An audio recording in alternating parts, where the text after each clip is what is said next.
The Republicans released a bill last night. That bill deals with every American's welfare. Every American's welfare. Every child's welfare in this country. None of them were able to testify before the committee marks it up on Wednesday. None of them were able to come to that committee and say how it will affect them or their families or their fellow citizens. None of them were able to testify as to the benefits of the Affordable Care Act for them, their families, their children, and their neighbors. None of them will have been able to read and digest the bill. Mr. Speaker, last night, after locking it away in a basement for days, and just as reporters were leaving to go home, Republicans released the text of their legislation to repeal the Affordable Care Act. The country has been waiting for 7 years for the Republican replacement, for the Republican alternative. Republicans to redeem their promise of a better plan, a better way to ensure the security of having health care that is affordable and available to each American and to their families and their children. Republicans have been promising since the enactment of the Affordable Care Act in 2010 that they would repeal it entirely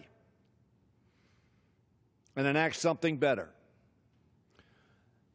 They don't repeal it entirely, and they don't offer something better, something that covers more Americans and lowers costs to consumers. For 7 years, they've said we have a better plan. Last night, they revealed the inaccuracy of that representation. The bait and switch, if you will, of that representation. The pretense to their conservatives who have voted some 65 times to repeal the Affordable Care Act that they were not going to offer a bill that did that, notwithstanding the fact that they said that's what they're going to do. The legislation they introduced would repeal, of course, some parts of the Affordable Care Act and replace them with policies that will take health coverage away, take health care away from millions of Americans and make millions of others pay more for less. President Trump, just the other day, from that rostrum, promised the American people that the Republican plan would, quote, have insurance for everybody, close quote. That was not true.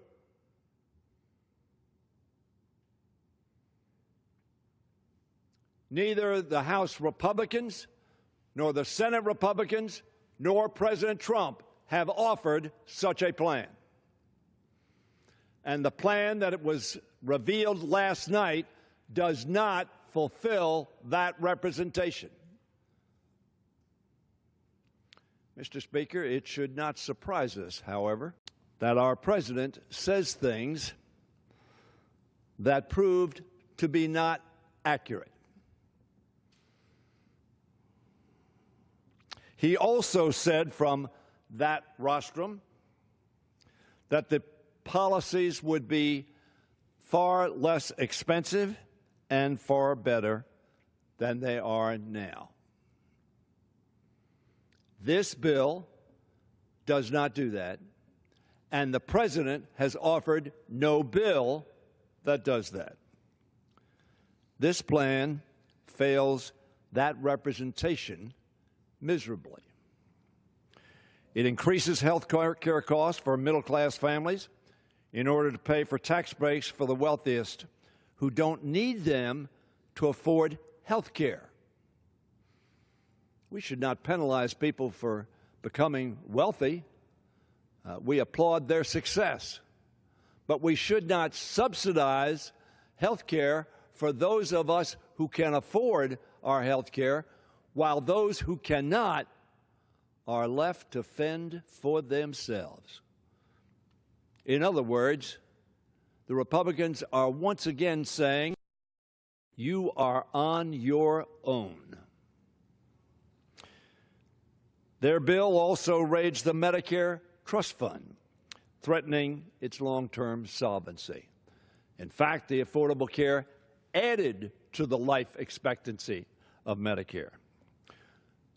The bill that the Republicans have put forward imposes severe cuts to Medicaid as well.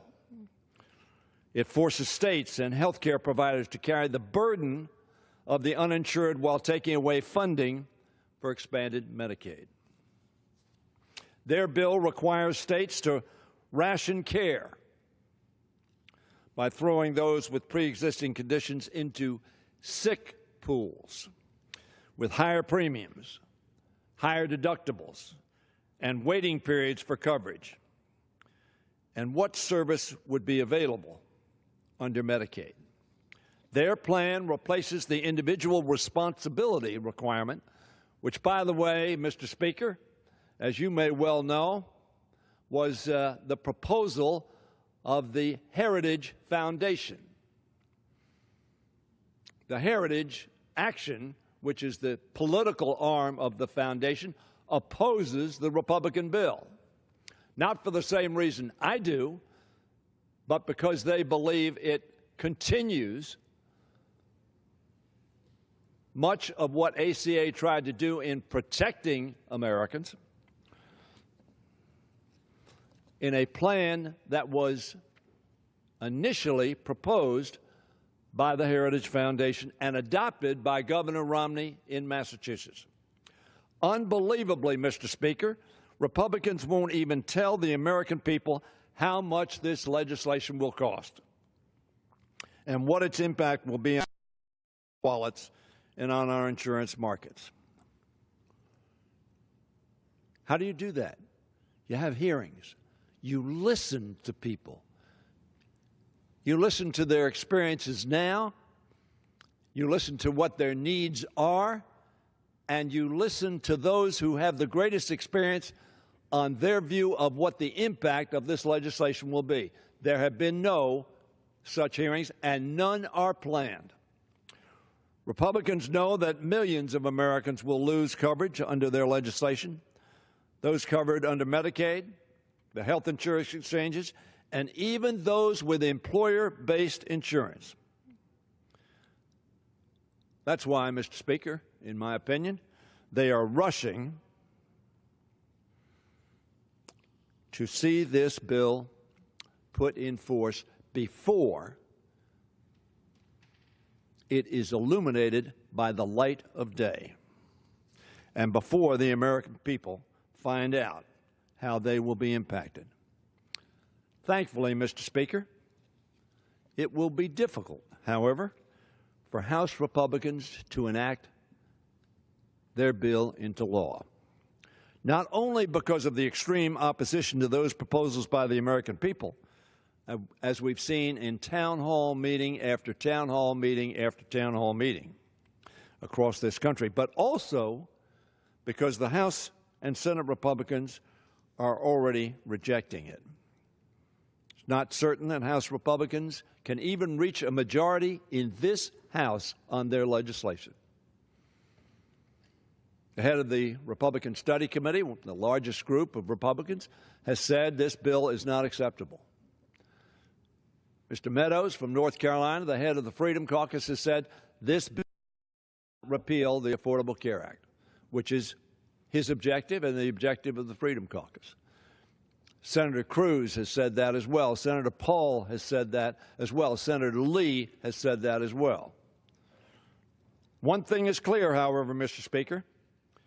House Republicans are going to have to find the votes on their own to dismantle the protections incorporated in the Affordable Care Act that the American people now have.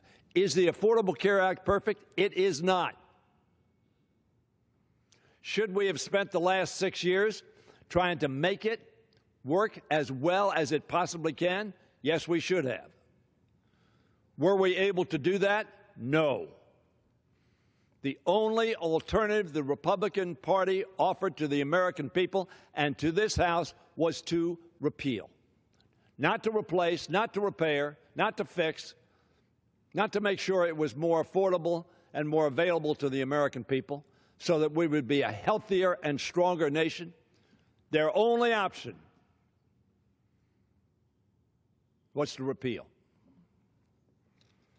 Mr. Speaker, I urge Republican leaders, withdraw this bill.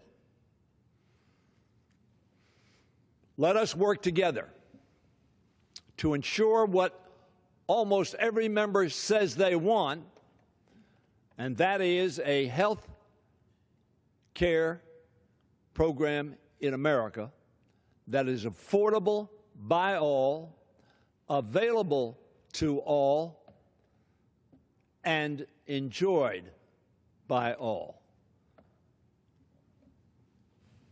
That's what President Trump said at that rostrum just days ago.